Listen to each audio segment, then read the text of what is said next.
La semana pasada, ¿verdad? Estuvimos hablando de que el apóstol Pablo, aunque esto es continuación prácticamente del capítulo 12, porque no hay prácticamente donde termina, pero el apóstol Pablo le está diciendo a ellos ya a finales del capítulo 12, les está diciendo a ellos en el versículo 21, y quizá ninguno tenga pecado y no se han arrepentido de la inmundicia y fornicación y lascivia que han cometido. El apóstol Pablo les estaba diciendo, les estaba recordando, ¿verdad?, cuáles eran por motivo por lo que la carta, él había mandado la carta, y precisamente era porque eso era lo que se estaba haciendo mucho en la iglesia. Ahora, ya entrando al capítulo 13, el apóstol Pablo dice: esta es la tercera vez que voy a vosotros. La segunda vez que él fue, lo trataron muy mal. Acuérdense que el apóstol Pablo estuvo en Corinto, estuvo por 1 año y medio. Se cree que es la iglesia que el apóstol Pablo le dedicó más tiempo. Fue una de las iglesias donde el apóstol Pablo, no solo en tiempo de estando él presente, sino que por las cartas. El apóstol Pablo fue uno de los que más le preocupó a esta iglesia, y él estaba diciendo que él estaba planeando ir por tercera vez, y estaba diciendo, cuando él dice que por boca de 2 o 3 personas, diciéndolo, ¿verdad?, que dice: esta es la tercera vez que voy a vosotros, por boca o de 2 o 3 testigos se decidirá todo asunto. Él estaba haciendo lo que generalmente se hacía. Jesús lo dijo, y en Deuteronomio también se habla de esto, de lo que es realmente lo que se dice que se tiene que hacer cuando hay una persona que va a ser juzgada. Por eso, hermano, también nosotros tenemos que tener ese cuidado, porque muchas veces alguien viene con un chisme y nosotros ya vamos al juicio, ¿verdad?, sin tener presente testigos. Pues el testigo es la persona que vio. Muchas veces, y esa es una de las cosas que yo les he dicho que es bueno practicar en la iglesia, porque muchas veces hay quien pueda traer un chisme y de repente yo le digo: ok, qué bueno que me lo viene a decir, pero tiene testigos. ¿No? ¿Usted lo vio? No, a mí me lo contaron. Entonces eso es malo, porque no sé con qué propósito lo están haciendo, si por dañar a la persona. Entonces lo primero es decirle: ok, ¿usted lo vio? Sí. ¿Tiene testigos? Sí. Entonces vamos y procedemos, ¿verdad? Y no es para cortarle la cabeza a las personas, sino que para restaurarlo. Pero generalmente la gente, cuando le dice: ¿usted vio?, y le dice: no. ¿Tiene testigos? No. ¿Y por qué lo anda diciendo? Desde el momento que yo no vi, oiga, y no tengo testigos, yo también soy chismoso.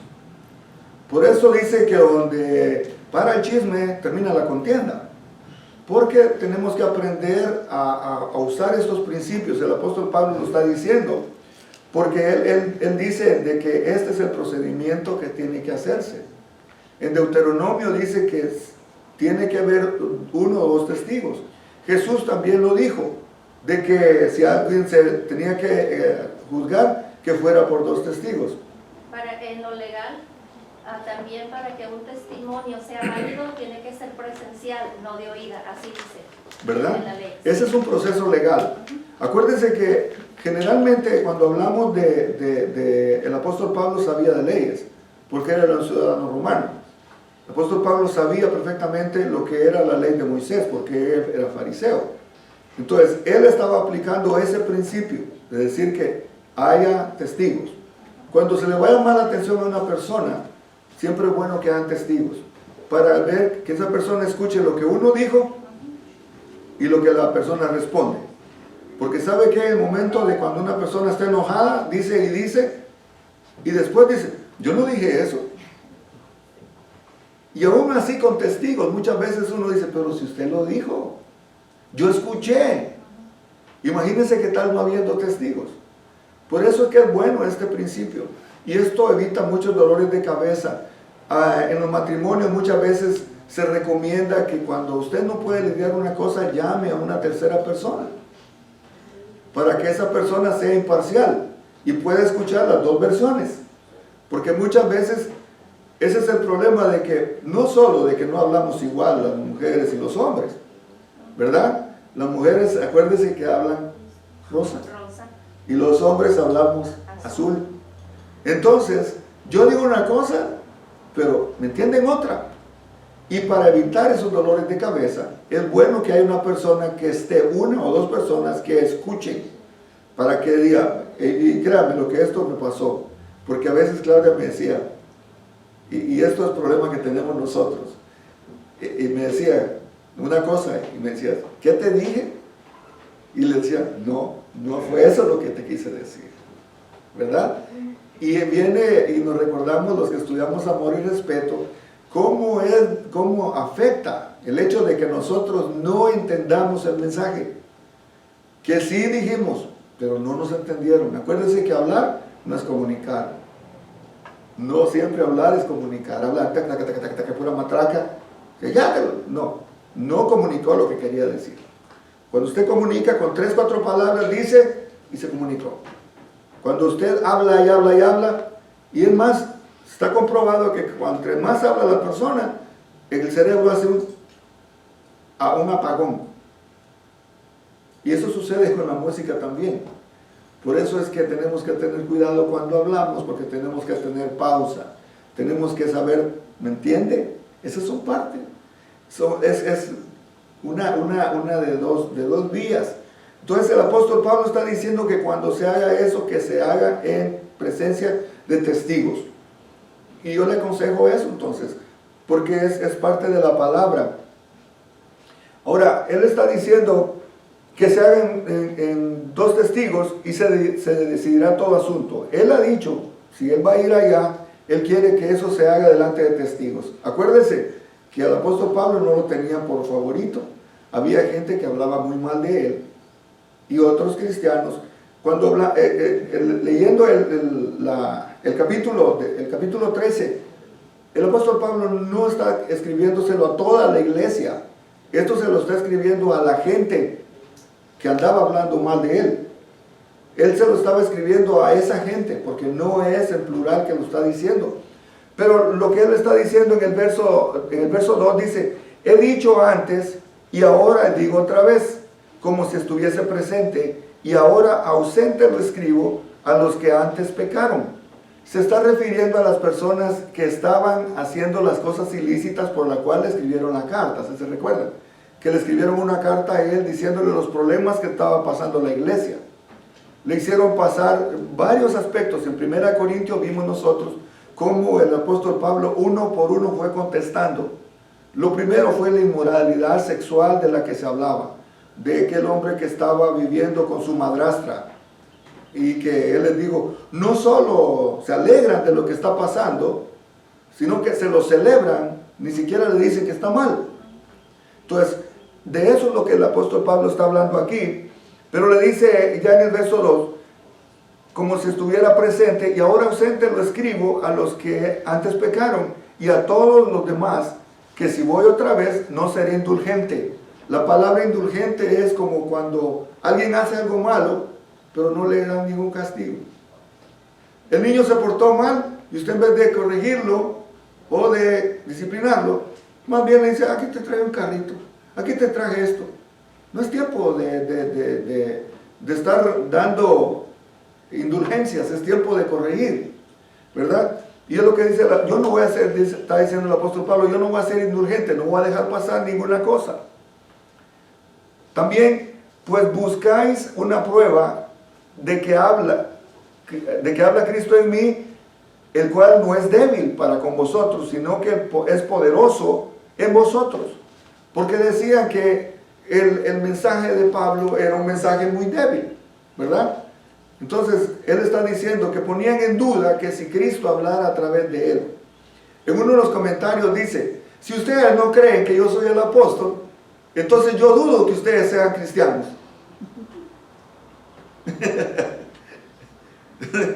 ¿Sí me entienden? Si ustedes dudan que yo soy apóstol, entonces yo dudo que ustedes sean cristianos, porque él les llevó el evangelio. Es algo que tiene sentido, ¿no? Si, como decir, por decirle algo, el papá está regañando al hijo y de repente sucede de que el muchacho dice, yo tengo duda que tú seas mi papá. Yo tengo duda que sea tu papá. Entonces que le dijera al hijo, yo tengo duda. Entonces, si tú dices que yo no soy tu hijo. Entonces hay cosas, hermano, que la misma lógica nos lleva a entender de que el apóstol Pablo tenía suficientes motivos para justificar lo que estaba haciendo. Aunque se presentan estos como los 4 capítulos, desde el capítulo 10 hasta desde el 9 prácticamente hasta el 13, que son capítulos supuestamente de la epístola perdida, pero de todas maneras nos deja un gran beneficio a nosotros, porque en esto podemos aprender mucho. Una de las cosas que dice el versículo 3, pues buscáis esa prueba, ¿verdad? Que si habla Cristo en mí, el cual no es débil para con vosotros. Mire, usted podrán decirle de su mensaje lo que quiera, pero mientras usted esté hablando de Cristo, créame que por muy sencillo que lo que usted hable, va a ser más poderoso. Porque alguien puede hablar de, yo tengo una maestría, un doctorado, tengo esto y tengo el otro. Él está diciendo lo que él es. Pero cuando nosotros hablamos de Cristo, no estamos hablando de nosotros, sino que lo que Él es, lo que representa para el mundo de las tinieblas, el nombre de Cristo, hace temblar el infierno. Sí, hermano. En Mateo 10:20 dice, porque no sois vosotros los que habláis, sino el Espíritu de vuestro Padre que habla en vosotros. ¿Se da cuenta? Cuando usted habla lo que pasa, cuando usted habla en el nombre del Señor, no está hablando de usted. Al nombre de Cristo, tiembla la tierra. En el mundo espiritual hay jerarquías. Así como existe lo bueno, existe lo malo. Pero en el mundo espiritual hay jerarquías. El diablo es el príncipe de este mundo y la Biblia lo dice. Tiene poder, sí, pero es un poder limitado. Acuérdese lo que pasó en el Edén, donde cuando cayó el hombre por haber pecado, le entregó la autoridad al diablo. Pero ¿qué es lo que pasa? Si usted léame por favor alguien Génesis 3:15.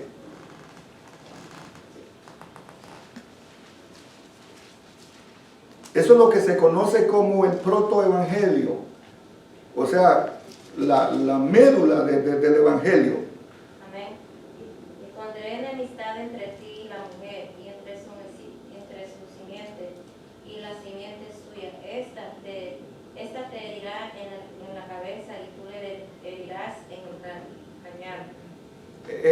En español sencillo, le está diciendo, voy a poner enemistad entre tú y la mujer, porque de la simiente de la mujer, por un hombre entró el pecado, por un hombre también tenía que entrar la salvación. Amén. Ese hombre que falló, Adán, de la simiente de la mujer, de Eva, tenía que salir. Por eso es que Dios mismo envió a su Hijo, y lo vemos en Juan 3:16.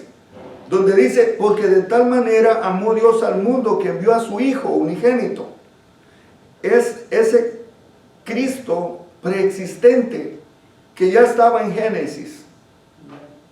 Ese es el que se encarna en Jesús. Por eso es que la palabra Jesucristo es un compuesto. Jesús, que es la carne, Cristo, que es preexistente. De hecho, fue engendrada María ¿por quién? Por el Espíritu Santo. Entonces, Jesús se hizo Dios, se hizo humano, y vino y habitó entre nosotros, y como dice la palabra en Isaías, y le vimos, y le conoció. Hay historia de que nació Jesús. ¿Cuándo nació? No sabe exactamente, pero nació. Ahí está la historia de que nació. Entonces, ese momento es cuando Dios entra al mundo Cristo se hace humano y habita entre nosotros.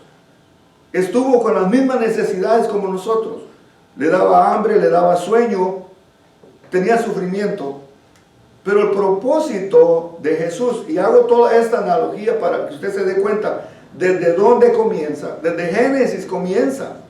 Por eso es que cuando se levantaba un líder prominente, el diablo quería matarlo, porque pensaba que esa era la simiente que iba a derrotarlo. Él sabía perfectamente. Usó a tantos. El último que fue usado por el diablo fue Herodes. ¿Se recuerda? Cuando le dijeron los reyes magos, llegaron y le dijeron: venimos a adorar al rey de los judíos, el que había de gobernar, el que debía de nacer. Su estrella hemos visto. Y Herodes le dice: vayan y regresen y me digan dónde está para yo ir a adorar también. ¿Pero qué era lo que quería, ir a adorarlo? No.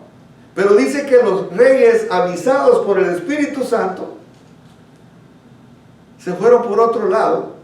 Y también Dios, el Espíritu Santo mismo, le dijo a José y a María que los querían matar y que se fueran a Egipto. Esto es hermoso, hermanos. Si podemos entender esta parte, Jesús fue a Egipto. Jesús, usted sabe que el mundo es una representación de Egipto. Así como cuando él de niño llegó a Egipto, también de Egipto salió Moisés como Salvador.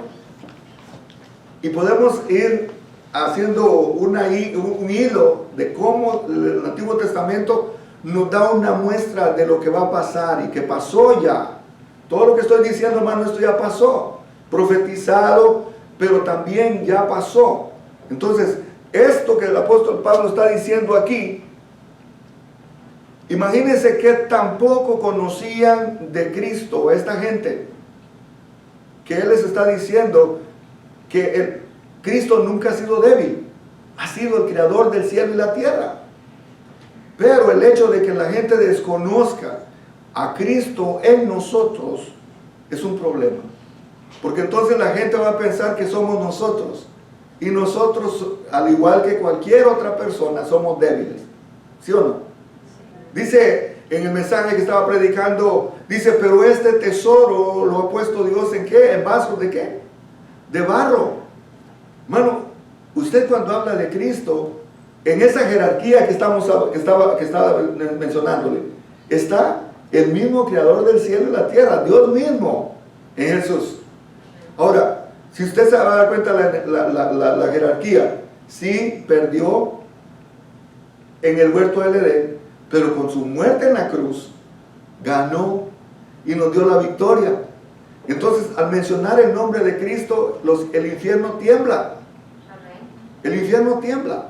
¿Por qué? Porque sabe perfectamente que es el que le ganó en la cruz del Calvario. Mientras todos en el infierno estaban celebrando que ya matamos, y ya para ellos era decir, era lo que querían, matarlo. Pero ¿sabe qué? ¿Para qué había venido Jesús? Para morir por usted y por mí. Y al morir en la cruz, todo lo que pasó, yo les dije, él se hubiera podido bajar de la cruz. Se hubiera podido bajar de la cruz. No lo mataron ni los judíos, no lo mataron ni los sacerdotes. Lo mató el amor que nos tenía a usted y a mí. Porque él sabía por qué había venido. Al morir en la cruz, él gana y le arrebata al enemigo el poder que había tenido durante mucho tiempo.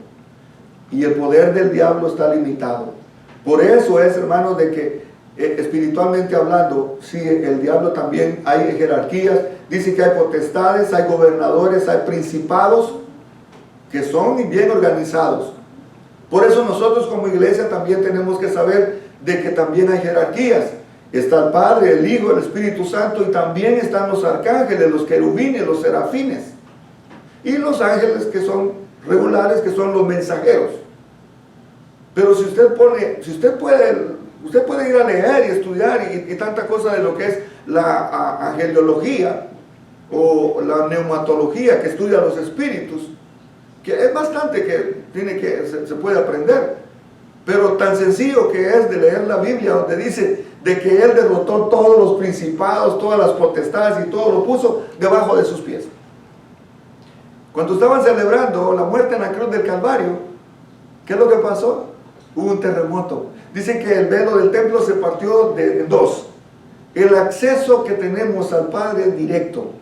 Usted y yo en cualquier lugar puede decirle Señor y Él lo escucha. Usted puede entrar a la presencia del Señor. Entonces, en esa, hermano, por eso no tenga miedo. Por eso cuando usted no puede ordenarle a los ángeles, pero sí le puede decir, Señor, envía tus ángeles. Porque yo le pido al Señor que siempre envíe sus ángeles. Yo no sé si alguna persona pasa por ahí y diga que este pastor vaya a chocar, que este pastor se muera. Así como ustedes oran por mí, hay gente también, los satánicos pueden estar orando para que los pastores nos muramos. Y de hecho lo hacen. Hay un libro que se llama Él vino a liberar a los cautivos, de Rebecca Brown. Un libro bastante pesado espiritualmente. Si usted no está listo para escuchar, leer ese libro, mejor no lo lea. Porque le aseguro que usted va a estar viendo hasta, como digo, Mana Evelyn, monos en qué, bicicleta. Monos en bicicleta. Es tremendo el mundo espiritual, hermano. De verdad. El mundo espiritual es tan real. Por eso es que no podemos andar jugando. No podemos andar jugando. Eso de la brujería, eso de tanta cosa, eso es abrirle puertas al enemigo. Y después uno dice es que son resultados de todo eso que nos ha pasado. Entonces, tengamos cuidado, pero el apóstol Pablo nos está diciendo, ¿qué es lo que dice? Que él dice, pues buscáis una prueba de que habla Cristo en mí, el cual no es débil para con vosotros, sino que es poderoso en vosotros. Hermano, Dios, que es Jesús en nosotros, es poderoso. Por eso usted cuando vaya a algún lado no tenga miedo, porque Jesús está en usted. Él habita en nosotros. Entonces tenemos que tener la confianza de que el Espíritu Santo nos va a proteger, de que el Espíritu Santo nos va a cuidar donde vayamos porque es poderoso. El versículo 4 dice, porque aunque fue crucificado en debilidad, vive por el poder de Dios, pues también nosotros somos débiles en Él, pero viviremos con Él por el poder de Dios para con vosotros. Si usted se recuerda cuántas veces se mira la pasión de Cristo, ¿de qué manera llegó a la cruz Jesús? En una gran debilidad. Imagínense la noche anterior, primero que lo agarraron, ni había comido. Desde que lo agarraron en el monte de Getsemaní, desde ahí comenzó el sufrimiento. Lo tuvieron todo el día, lo estuvieron castigando, lo azotaron, le dieron los latigazos, no le dieron agua, lo maltrataron, le pusieron las espinas, que literalmente, esas espinas que le ponían y todo lo que le hicieron a él, fue humillante. Y fue como para, según los doctores, usted tiene 7 litros, yo tengo 7 litros de sangre. Según los doctores, lo poco de sangre que tenía Jesús cuando estuvo en la cruz, dice que cuando le rompieron el costado, para romperle, ¿qué es lo que salió? Agua. Porque la sangre ya prácticamente, Jesús estaba débil. Y es lo que el apóstol Pablo está diciendo, que en esa debilidad nos dio la victoria. O nosotros también siendo débiles, también Él es poderoso en nosotros. Por nosotros, hermano, somos débiles como cualquier otra persona, pero cuando está Jesús en nosotros, ahí cambian las cosas. Ahí, y es lo que tenemos que anhelar siempre, decir, Señor, que seas tú en mí, que no sea yo. Usted va a dar un consejo de pedirle al Espíritu Santo, Señor, muéstrame, dame las palabras, para que no sea yo hablando, sino tú hablando a través de mis labios. Y Él lo va a hacer. Ahora, el verso 5, ese es bastante importante, este verso. Dice, examinaos a vosotros mismos si estás en la fe. Probaos a vosotros mismos. Cuando está hablando el apóstol Pablo de examinarnos a nosotros mismos, o probarnos a nosotros mismos, está haciendo alusión de lo que se hacía antes con los metales, y aún hasta la fecha. Usted puede llegar con una gran cadena de oro y ¿ha visto esa gente que casi se va de boca con tantas cadenas de oro que lleva? ¿Qué es lo que primero hace la gente cuando lo vayan a empeñar? Probarlo si es oro. Muchas veces, y esto se menciona en las obras que nosotros hacemos muchas veces, porque también nuestras obras van a ser probadas. Y aquí se menciona, ¿verdad? Y se menciona en la Biblia donde dice que hay obras que nosotros estamos haciendo que van a tener recompensa de oro.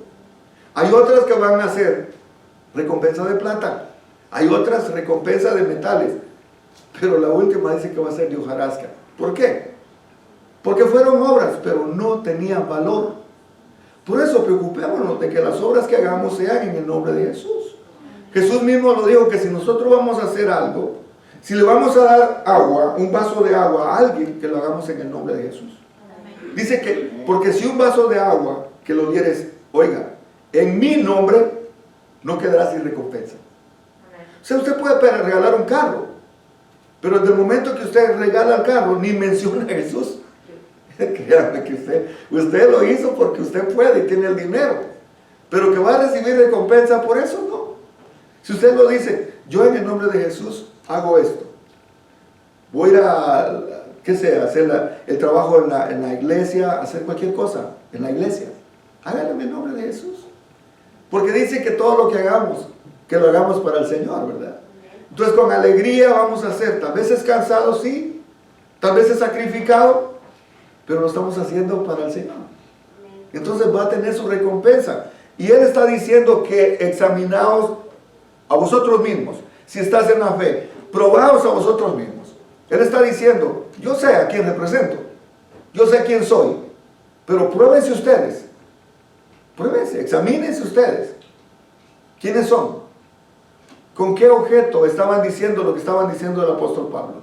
Era por llevar a cabo el evangelio o que el reino creciera, o solo sencillamente por decir, o levantarse el cuello y decir, yo soy mejor, hablo mejor que Pablo. Pero en ningún momento estaban haciendo por hacerle bien a las iglesias o al evangelio que el apóstol Pablo estaba predicando. Hermano, y aquí me entra otra cosa. ¿Con qué actitud y con qué intención hacemos las cosas? Eso es lo que cuenta. Algo sencillo que podamos hacer, pero con la actitud correcta, qué cambio. Eso, y el apóstol Pablo, a la hora de estar, el apóstol Pablo diciéndole a ellos, ok, si ustedes están están examinando, si es por fe, acuérdense que todas las cosas que hacemos por fe, está bien, pero si no lo hacemos por fe, hasta eso es pecado. Si usted va a hacer algo y no lo hace en fe, es pecado. Y suena duro, ¿verdad? Pero es lo que dice la palabra. Todo lo que no proviene de fe es pecado. O sea que el apóstol Pablo le está diciendo que se prueben a ellos mismos. O dice, ¿o no os conocéis a vosotros mismos?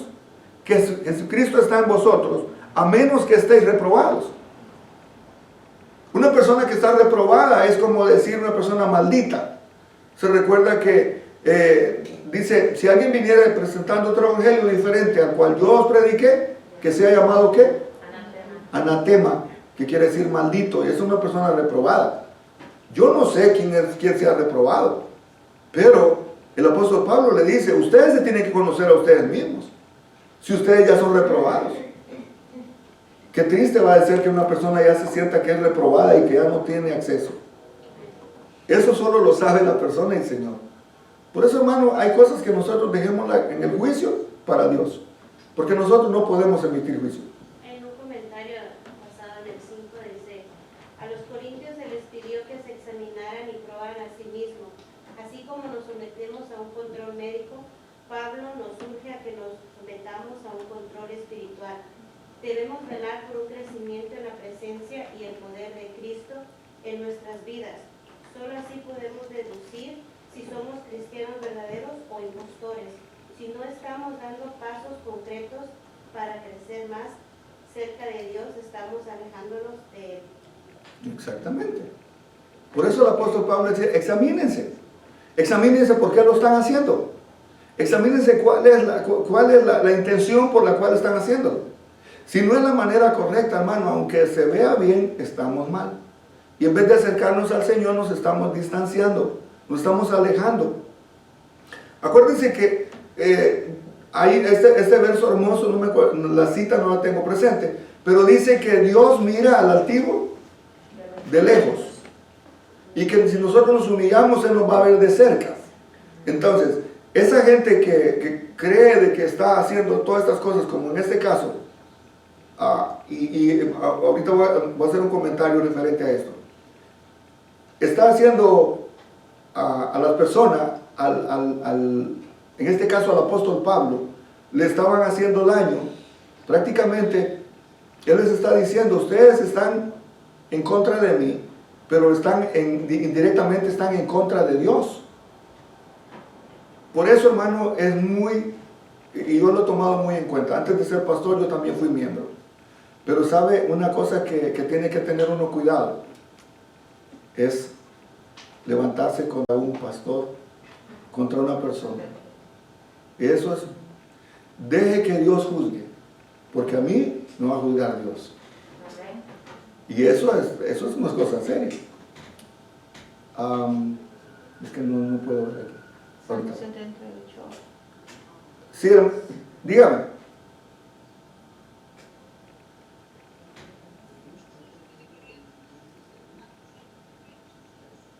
Permítame, hermana, le voy a dar volumen. Sí, ahorita.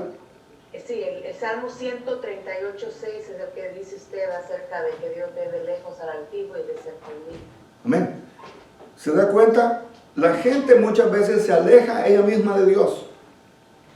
Y muchas veces nosotros podemos decir, por nuestra actitud, nosotros venimos al Señor con altivez. El Señor nos ve de lejos y nos alejamos del Señor. Entre más nos humillemos, más cerca vamos a estar de Dios. Más cerca.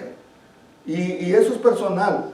Ahora, el hecho de ser reprobados, dice el verso 7, y oramos a Dios que ninguna cosa mala hagáis, no para que nosotros aparezcamos aprobados, sino que para que vosotros hagáis lo bueno. O sea, como diciendo, eso no es para beneficio nuestro, es para beneficio de ustedes. El hecho de que el apóstol Pablo les esté diciendo estas cosas no es para beneficio de él. Él, imagínense, era el apóstol. ¿Cuántas iglesias había fundado? Esta iglesia era la que le estaba invirtiendo más tiempo, le estaba diciendo no hagan esto, no hagan el otro. No era por bien del apóstol Pablo, era por bien de ellos. Sí, hermana Eugenia. Y también porque, como si nosotros decimos que somos cristianos, pastor, pero no estamos actuando como cristianos, entonces hasta cierto punto dejamos ver mal al Señor. Bueno, ante los ojos de las personas que no conocen del Señor, claro, ¿verdad? Bueno, pero sí también, y eso es lo que tenemos que ver. Nosotros podemos ser de gran bendición, pero también podemos ser de piedra de tropiezo. Y eso habla de todos. Porque una persona que, por ejemplo, yo he dicho que, y esto lo ha dicho otras personas también, que tal vez la gente nunca va a llegar a una iglesia. El único evangelio que va a conocer es el evangelio que mira que usted vive. Y esto, hermano, nos compromete a nosotros, porque va a decir, ¿y eso es el evangelio? Yo no quiero saber de eso. Si así es ella, quiere decir que el pastor también es así. Y se pasa llevando a medio mundo, porque después no conocen la iglesia, pero conocen a esa persona. Y dicen, si así es ella, todos son así. ¿Verdad? Es como la mujer que le fue mal en el matrimonio. Pregúntele cómo son los hombres. Todos son mentirosos. Todos son mujeriegos. ¿Será cierto? No, es por lo que ella conoció y lo que ella vivió. Pues en el evangelio viene siendo lo mismo. Por eso es que el testimonio habla mucho. Tengamos cuidado cómo presentamos o representamos a Cristo. Porque sí, Cristo es poderoso en nosotros. Yo pienso que nosotros como cristianos somos puentes para que otros crucen, buenos puentes, porque si somos malos puentes nadie va a cruzar. Lo que pasa es que si somos malos puentes la gente empieza a caer. Sí, se puede caer, porque a ver que hay puentes rotos, puentes con hoyos. Y si van caminando, pero de repente, ¡pum! Hay que tener cuidado, hermano. Esto lo veo yo muy sano, hablarlo desde aquí del altar, decir que nosotros somos un libro abierto para que la gente pueda leer. Qué bueno que la gente pueda decir, y no era este el que le pegaba a la esposa. Y ahora cómo la cuida, la protege y tantas cosas que puede ver la gente, ¿verdad? No es necesario que lo ande diciendo, ¿ves? Sencillamente el borracho llegó y dice, ya no toma. ¿Qué fue lo que pasó con el endemoniado gadareno? ¿Se recuerdan? Dijeron, y no era este el que andaba ya saltando y en los sepulcros. No decía nada, sencillamente con el hecho de que lo vieran bueno. Reconocían de que él quien había sido. Eso es lo que la gente espera ver. Y es lo que el apóstol Pablo les está diciendo a ellos. De que no podemos, dice, porque no podemos, o nada podemos hacer contra la verdad, sino por la verdad. Pilato le preguntó, ¿qué es la verdad? A Jesús. Porque muchos dicen que la verdad es relativa. Pero yo le digo, y Jesús dijo, yo soy la verdad. Porque Él no mintió. Al decir Él que es la verdad es porque lo que está escrito de Él ha sido, es y seguirá siendo. Mientras muchos filósofos, mientras muchas personas que han estado aquí, que han creado tanta teoría, han fallado, se han muerto. Ahí está Darwin, por ejemplo, que todavía dejó a muchos embarcados con la evolución. Sin embargo, Jesús todavía sigue diciendo la verdad, porque Él dice que yo soy el camino, la verdad y la vida. El número 9 dice, por lo cual nos gozamos de que seamos nosotros débiles y que vosotros estéis fuertes, y aún oramos por vuestra perfección. El apóstol Pablo no estaba peleando ni discutiendo. No, si ustedes dicen que son fuertes, qué bueno que sean fuertes. Porque al final de cuentas, ¿cómo se demuestra cuando una persona está fuerte? Cuando vienen los problemas, cuando vienen las dificultades. Mire que una persona puede decir, yo no necesito de nadie. Cuando está en el hospital y cuando está enfermo, ¿qué es lo que dice? Y muchas veces esas situaciones, solo Dios trata con estas circunstancias, con estas situaciones, porque Dios sabe cómo. Dios tiene control de todas las cosas. Por eso es que, hermano, muchas veces la gente, sabemos de que tenemos la fortaleza en Dios. Sabemos de que en Dios somos fuertes. Si una persona se considera muy fuerte, usted no sabe si la fuerza que tiene es por lo que conoce, por lo que sabe, por lo que tiene. Deje que Dios trate con él y se va a dar cuenta realmente qué tan fuerte es. Me viene a la mente la historia de aquel hombre rico. Dice que hacía banquete todos los días. ¿Se recuerda esa historia? Y dice que estaba Lázaro en la entrada. Pero cuando murieron, no fueron al mismo lugar. Ese hombre que nunca, ni siquiera tomó en cuenta a Dios. Que él tenía banquete, invitaba a sus amigos y un derroche de dinero y de todo lujo. Nunca lo necesitó. Pero la diferencia fue cuando murió. Y así hay mucha gente fuerte en porque tiene mucho conocimiento, porque tiene posesiones, porque tiene dinero, porque tiene esto, porque tiene el otro. La fuerza tal vez viene de eso, pero la fuerza de nosotros viene de parte de Dios. Que si estamos con Dios tenemos todo, porque al que tiene a Dios no le falta nada. Acuérdese, la fortaleza viene de parte del Señor. Ya el número 10 dice, por esto os escribo estando ausente, para no usar severidad cuando esté presente, conforme a la autoridad que el Señor me ha dado para edificación y no para destrucción. Aún el apóstol Pablo, pasando las circunstancias que estaba haciendo o pasando, les está diciendo que él quiere ser edificación para ellos. Siempre, de alguna manera, la palabra a nosotros nos insta. Nosotros que conocemos de Dios, nosotros somos los que tenemos que ser responsables. Nosotros somos responsables ante Dios porque ya conocemos. Entonces, esto nos hace responsables. Conocer de Dios nos hace responsables porque hay mucha gente que no conoce.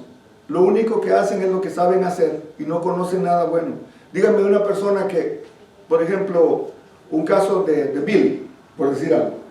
Billy Peña, un muchacho que, amigo de nosotros. Él no conoció otra cosa más que la calle. Lo único que él vivió fue el pandillerismo. Y en eso se movía y tenía, eso era su mundo. ¿Qué más bueno conocía?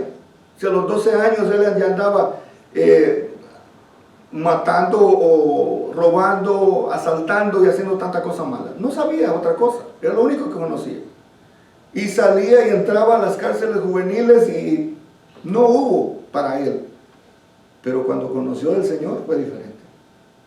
Por eso es que al conocer la verdad de lo que está diciendo el apóstol Pablo, la situación cambia. Hay un cambio. Nosotros que conocemos la verdad somos los que tenemos que dar el ejemplo para edificar a otros, no para destrucción. En ningún momento se nos ha mandado a decir a nosotros que nos creamos más que otra persona. La Biblia dice que nada hagamos por contienda o por vanagloria. Antes bien con humildad, estimando cada uno a los demás como superiores a él mismo. De esa manera nosotros estaremos dándole a la persona su lugar y la persona va a ver que nosotros no está el orgullo, que fue porque el diablo fue tirado del cielo. Sí, hermana Eugenia. En el libro que nos dieron de Harvest, dice, quería saber que me explicara, pastor, porque dice, en realidad Pablo prefería verter su vida en libación por ver a Cristo formado en sus hijos. Yo sé que verter es como derramarse, entregarse, Sí. pero en libación por ver a Cristo formado en sus hijos. Libación dice entregándose a la voluntad de Dios, pero quiero que me explique más eso. Libación. Desgastarse casi por el Señor. Por ver a Cristo formado en sus hijos. Era el propósito de él. Era el propósito de ver lo que Jesús vio. ¿Se acuerda que estábamos viendo de la experiencia que tuvo Jesús de ver la hermosura del cielo?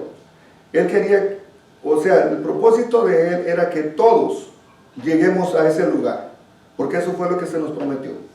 Entonces, aún el apóstol Pablo, desde el momento de su conversión, con esa pasión, con esa entrega, él hizo.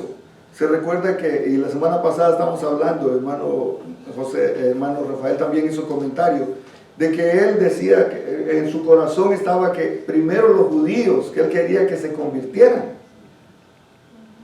y luego los gentiles.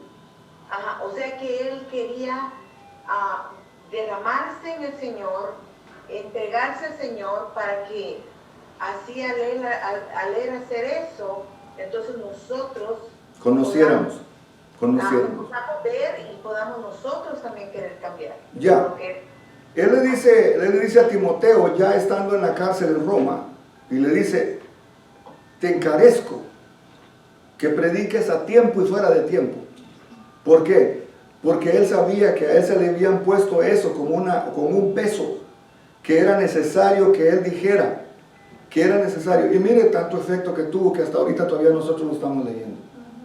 Por eso es que él su vida la entregó, su vida él se derramó hasta lo último que pudo hacer. Todavía él decía que quería ir a España. Todavía él le pasó como la de Alejandro el Grande, ¿verdad? Alejandro Magno, que dice que Alejandro Magno comenzó a llorar porque dice que ya no había más tierra que conquistar. No conocías América todavía. Pero esa fue la actitud de Alejandro Magno. Dice que Alejandro se puso a llorar porque ya no había más tierra que conquistar. Me imagino que la misma posición del apóstol Pablo, decir, ya no puedo llegar a esto. Ya estaba prisionero y sin embargo seguía escribiendo. Sin embargo seguía mandando cartas y diciéndole, te encargo que sigas predicando. Porque él sabía, es prácticamente lo que él no podía hacer, lo estaba diciendo a Timoteo, como se lo está diciendo a usted y me lo está diciendo a mí. Hermanos, si nosotros callamos de este evangelio, yo no estoy hablando de religión aquí, yo estoy hablando de lo que el apóstol Pablo dijo. Acuérdese, esto fue escrito, hermano, hace mucho tiempo. Sin embargo, tiene todavía el mismo efecto. de cambiar a las personas, porque el Evangelio es poderoso. Ahora, viniendo ya a lo que está diciendo el apóstol Pablo, por esto os escribo, estando ausente, para no usar la severidad cuando esté presente, conforme a la autoridad que el Señor me ha dado para edificación y no para destrucción. La autoridad que tenía el apóstol Pablo era autoridad apostolar. Y esa no era autoridad que se le habían dado como muchos apóstoles que andan por ahí. Ahorita, ¿quién los invistió? Porque que yo sepa, muchas cosas que se hacen son indebidas. Y sin embargo, él está diciendo que la autoridad de él es apostolar. La autoridad de él viene de parte de Dios. Y para edificación, no para destrucción. Aquí en el saludo hay algo importante. Y en el versículo 11 dice: por lo demás, hermanos, tened gozo. Tener está en imperativo, que nos está ordenando que usted tenga gozo. Pero para tener gozo, el gozo usted sabe que solo lo puede producir el Espíritu Santo. Es fruto del Espíritu Santo. Dice tener gozo, como quien dice, darle la oportunidad al Espíritu Santo que derrame el gozo en su vida. Que esté pasando dificultades, como todos las pasamos, pero que en medio de las dificultades haya gozo. Eso es algo que no se alcanza a comprender. Porque dígame, como Santiago dice, que nos gocemos cuando estemos en diferentes pruebas. La cosa es, ¿lo hacemos? ¿Está usted alegre cuando está pasando la dificultad? No. Pero él nos dice, tener gozo. ¿Y qué es otra cosa que dice? Perfeccionaos. ¿Por qué? Porque perfeccionarse, hermano, no es un proceso corto. Esto es hasta que nos muramos. Pues nosotros estamos perfeccionando, ¿sí? Nos estamos perfeccionando. Pero es un proceso que comenzó al aceptar a Cristo, pero terminará hasta el momento cuando estemos en la presencia del Señor. Sí, hermana.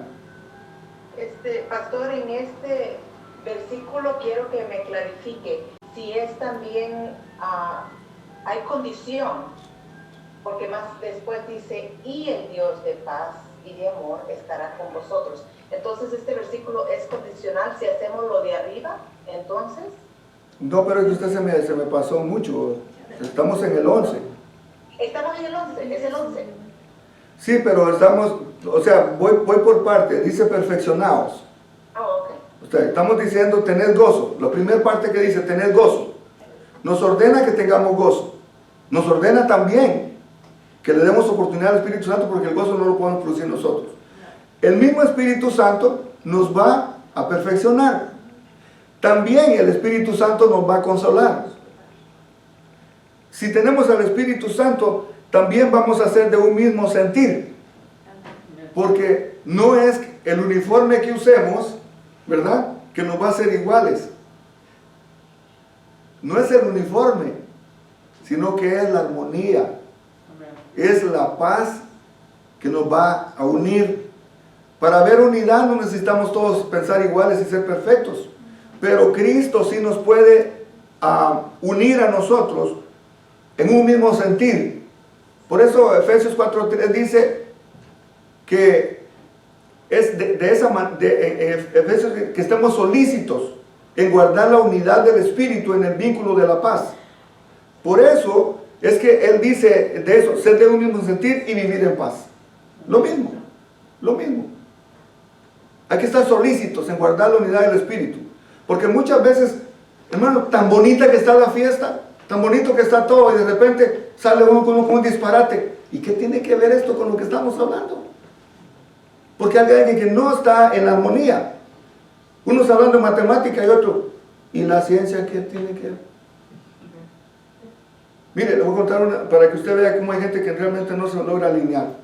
Mi papá pasó mucho tiempo hablándole al esposo de mi tía, hablándole del Evangelio y tantas cosas, y de repente le dice el Señor, le levanta la mano, ya después de como 4 horas de estar hablando de mi papá del Evangelio, y le dice, don Alfredo, sí, ¿y por qué las mulas no paren?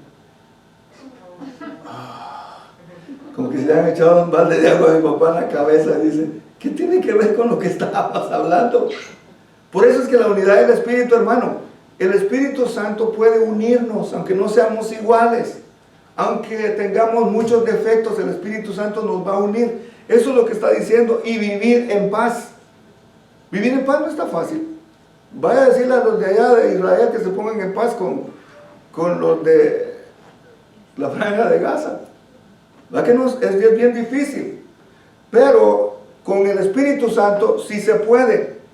Ahora dice, y el Dios de paz, de amor, estará con vosotros. Cuando hablamos esto, tenemos que ir al verso que dice que el que no conoce a Dios, mucho menos va a conocer al amor. Porque Dios es amor. No podemos dar amor si nosotros no tenemos amor. No podemos conocer ni dar de ese Dios de amor porque nosotros estamos carentes de ello.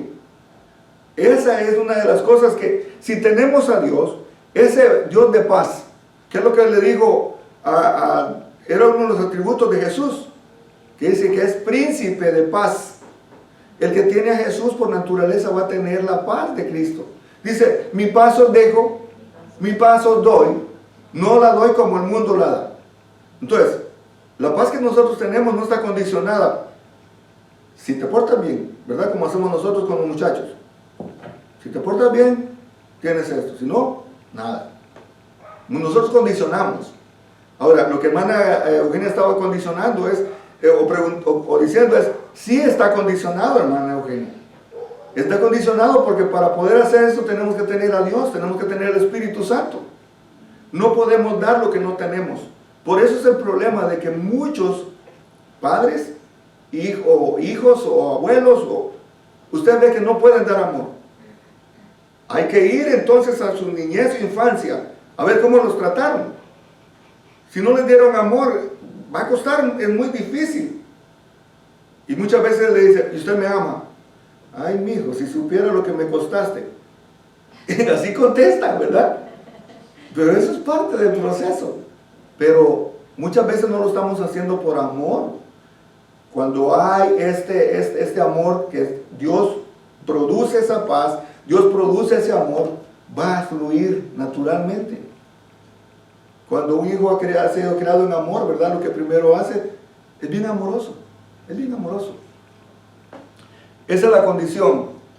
El verso 12 dice, saludaos unos a otros con ósculo santo. Eso es un beso. Se oye feo, pero es beso, es un beso. Es un beso santo. El problema está que hay culturas donde el beso es muy común. En ellos, si usted ve los árabes, se besan entre ellos. ¡Mua, mua! Si yo lo hago aquí, hace para allá que no se pegue. ¿Verdad? Y más ahorita con el COVID. Pero lo que está diciendo es que nosotros tenemos que tener esa ternura, tenemos que tener esa delicadeza de saludarnos, así, con un beso. ¿Sabe usted que para mucha cultura el beso es nada más para la intimidad? Usted mira a los japoneses, eso no muestran nada. Y sin embargo hay un montón de japonesitos. Porque la intimidad es... sí, así es. Pero en público no.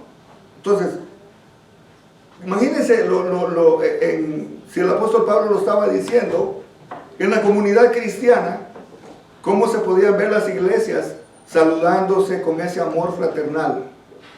Por eso, hermano, el abrazo es hermoso. Un abrazo, en el nombre como cuando le dan un abrazo un padre a una hija, o una hija a un padre, o viceversa, qué bonito se siente un abrazo. Está comprobado que las personas que no reciben amor no pueden desarrollarse en la sociedad. La mayoría de los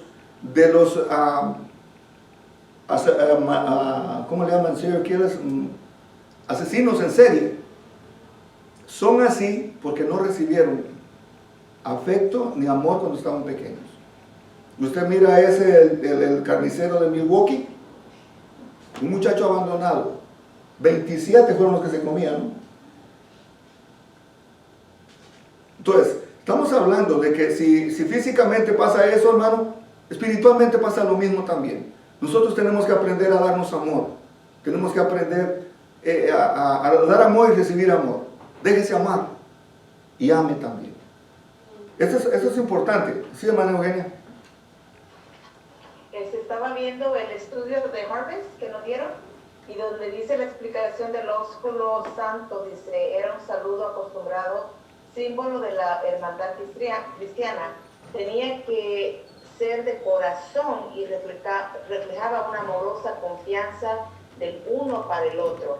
Y se me hizo, y esto me captó la, ¿verdad? Donde dice confianza. A veces siento que nos falta confianza uno con otro.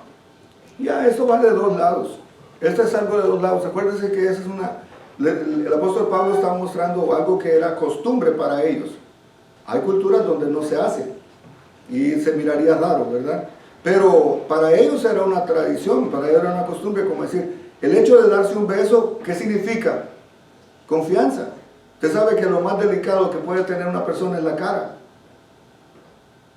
Entonces, eso era algo delicado, un beso no había santidad, no había morbosidad al hacerlo.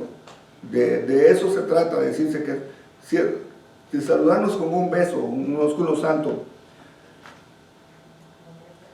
Ahora, quiero detenerme en volviendo a lo que es la perfección, mis hermanos, ya para terminar. El hecho de ser perfectos no quiere decir que nosotros ya no vamos a cometer ningún error. Porque ese es el problema. Ahorita estamos viviendo una sociedad donde esto que estuvimos leyendo del versículo 11 es muy difícil. Porque los valores que tiene la sociedad van muy diferente a los valores que son de los cristianos.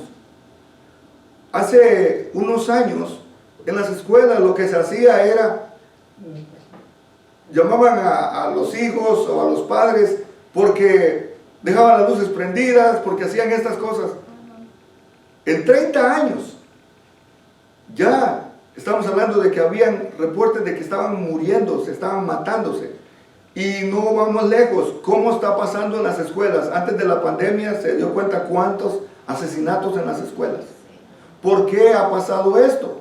Porque los valores cristianos, todo lo que está hablando aquí, de vivir en paz, de estar en amor, de estar en comunión, no está pasando. Ahora vivimos en una sociedad que es relativa. Una sociedad donde a lo bueno le llaman malo y a lo malo le llaman bueno. Donde usted no puede confiar. Usted manda a sus hijos a la escuela y queda con el pendiente. A ver si no los matan, ¿verdad? Los valores han cambiado y las situaciones están cambiando drásticamente, hermano. Hace unos años, dar una noticia de lo que ahorita es tan común. Hace unos años decir ustedes ciertas cosas, decía, me están exagerando.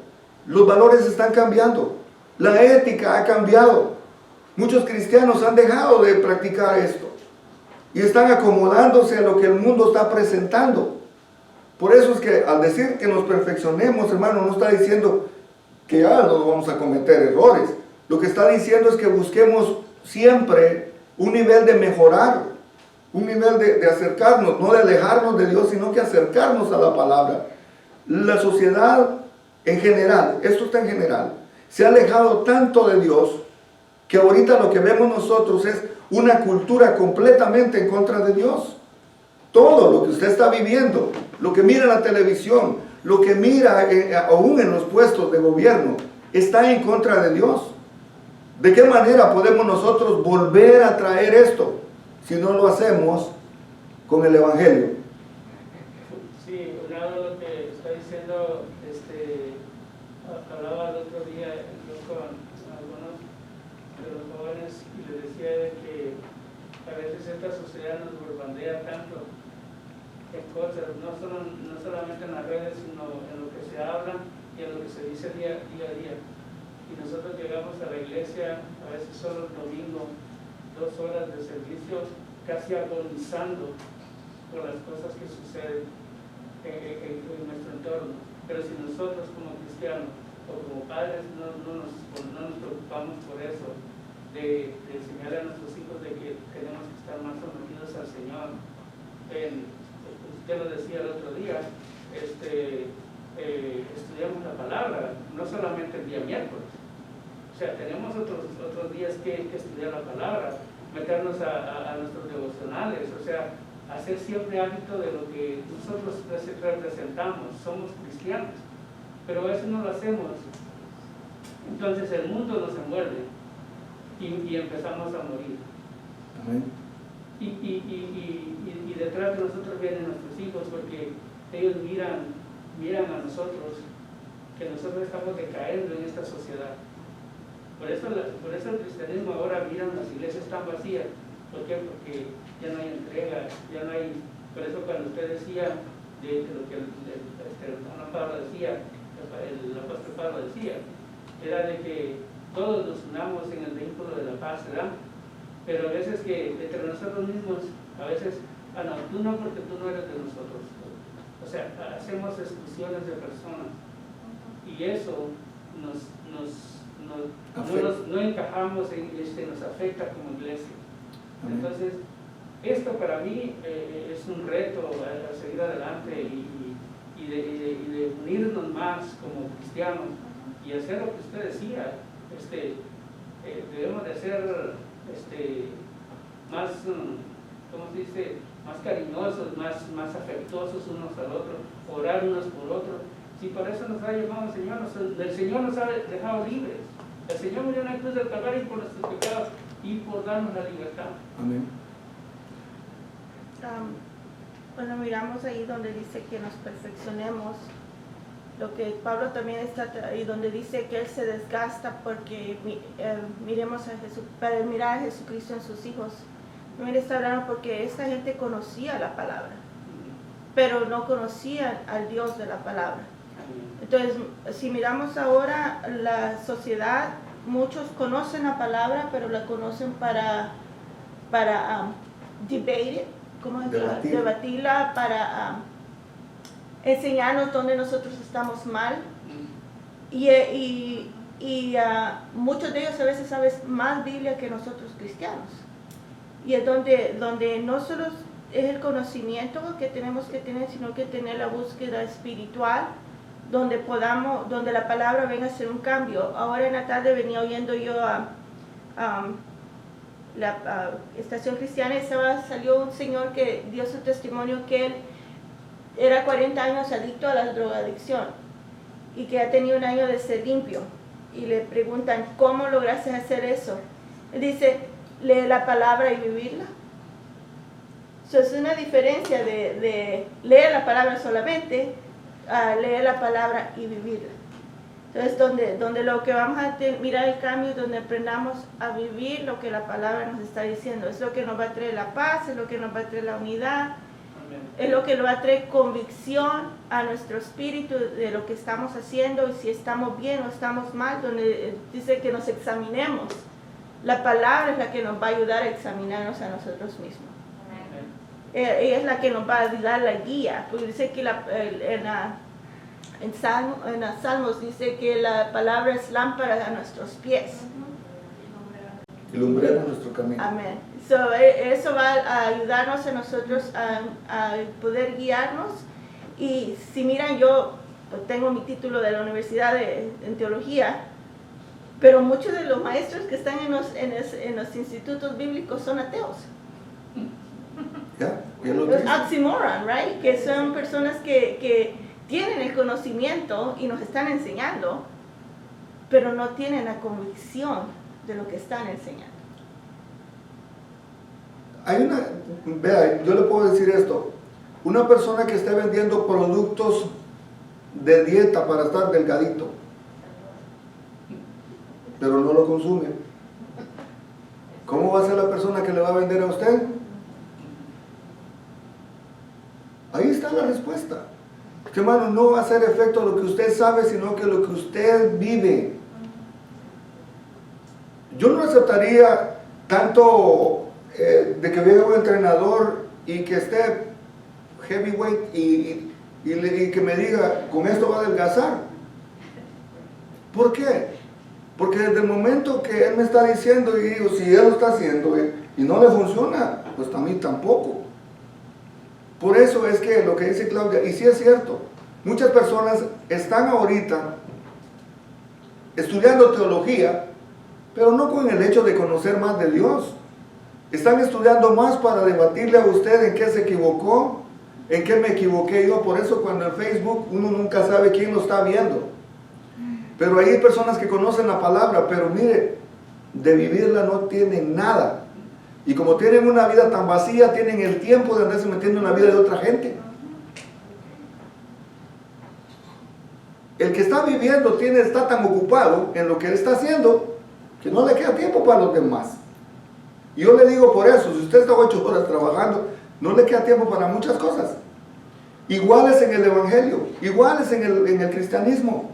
Entre más usted está predicando, viviéndolo, es que se va a ver sin necesidad. Sin necesidad que la gente diga, ¿verdad? Que el que está yendo al gimnasio o el que tiene un cuerpazo como Luis Camacho, sin que diga yo voy al gimnasio. Yo sé que voy al gimnasio porque ese cuerpo no se gana comiendo tacos. Hay que vivir lo que la palabra dice y créanme, que sin necesidad que sepamos toda la Biblia. Hay gente que dice, es que yo he leído la Biblia 3 veces. Y usted le pregunta, ¿y qué vive de la Biblia? Nada. Vidas vacías. Un poquito que usted sepa y esto le va a transformar. Hay gente que por un verso bíblico se ha convertido y usted los escucha tal vez predicar y hacer tanto impacto por un versículo que leyeron, pero ese versículo le cambió la vida. Y de ahí viene la perfección. Cuando hablamos de perfección, fíjense que le está diciendo, no le está diciendo, cualquier otra cosa le pudiera haber dicho el Pablo a ellos, pero ser perfectos. No le considera a usted que es tan difícil que le esté diciendo a usted, no les pido mucho, hermanos de San Pedro, nada más que sean perfectos. ¿Qué tanto les estoy pidiendo? ¿No pueden ser perfectos? ¿Verdad que suena irónico? Lo leímos y lo leímos así rápido. Pero cuando el apóstol Pablo nos está diciendo que seamos perfectos, él nos está diciendo que tengamos cuidado y que le pongamos atención a que tenemos que ir superando, siendo mejores cada vez, que estemos buscando la perfección cada día. Es como la santidad, ¿verdad? Que la santidad es un proceso. Usted va dejando y poco a poco y poco a poco. La perfección es un proceso. Usted no va a llegar a ser, aunque el apóstol Pablo le dice a Timoteo que estudie la palabra y le dice que toda la escritura es útil, ¿verdad? Pero el propósito es para que todo hombre sea perfecto, pero para lo que ha sido llamado. Si usted ha sido llamado para ser carpintero, lo que tiene que hacer es perfeccionarse en la carpintería. Porque no va a ser querer perfeccionarse en la carpintería haciendo albañilería. En alguna cosa tiene que especializarse. Entonces, el apóstol Pablo nos dice que perfeccionados. Poquito lo que nos pide. Perfeccionémonos. Eso va a decir que no demos lugar a que a nuestra vida pasada vuelva a impactarnos. Que ya vayamos dejando muchas cosas. El apóstol Pablo decía que dejemos las cosas, el apóstol Pedro también lo dice, que ya no seamos niños espirituales, que vayamos creciendo, que vayamos escalando. Y por eso cuando usted ve una persona que lee la palabra y que comienza a vivirla, usted dice, me convence lo que está haciendo. ¿Por qué? Porque hay un cambio. Y usted lo va a ver. La gente lo mira y de repente cuando esa persona comienza a dar su testimonio dice, yo nunca me hubiera imaginado lo que esa persona pasó. Usted ha visto personas tal vez peores, matones, que la gente, ya la sociedad dijo, esto ya no tienen esperanza. Cuando comienzan a conocer de Cristo y comienzan a perfeccionarse, lo que el apóstol Pablo está diciendo, esa gente comienza a cambiar. Y eso es lo que el apóstol Pablo nos dice a nosotros, que nos vayamos perfeccionando. Por último dice el verso 13, todos los santos os saludan. ¿A qué santos se está refiriendo? A nosotros, a los que estaban con él ahí, hermano, usted y yo somos santos, apartados para Dios. Dice, y por último, un verso que este es el verso que, si algún día a usted le han dicho que ¿por qué cree en la Trinidad? Este es el verso que usted puede decir, El verso 14. La gracia del Señor Jesucristo. 1.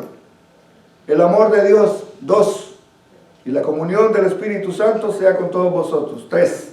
Amén. El Padre, el Hijo y el Espíritu Santo. Anótelo, subráyelo, porque muchas veces la gente le dice, ¿usted por qué dice que cree en 3 personas? Si la Biblia es solo, y le sacan versos que ellos solo esos estudian. Pero ¿dónde dejan estos versos? Porque dice la gracia del Señor Jesucristo. Es 1. El amor de Dios y la comunión del Espíritu Santo. 3. Con eso terminamos.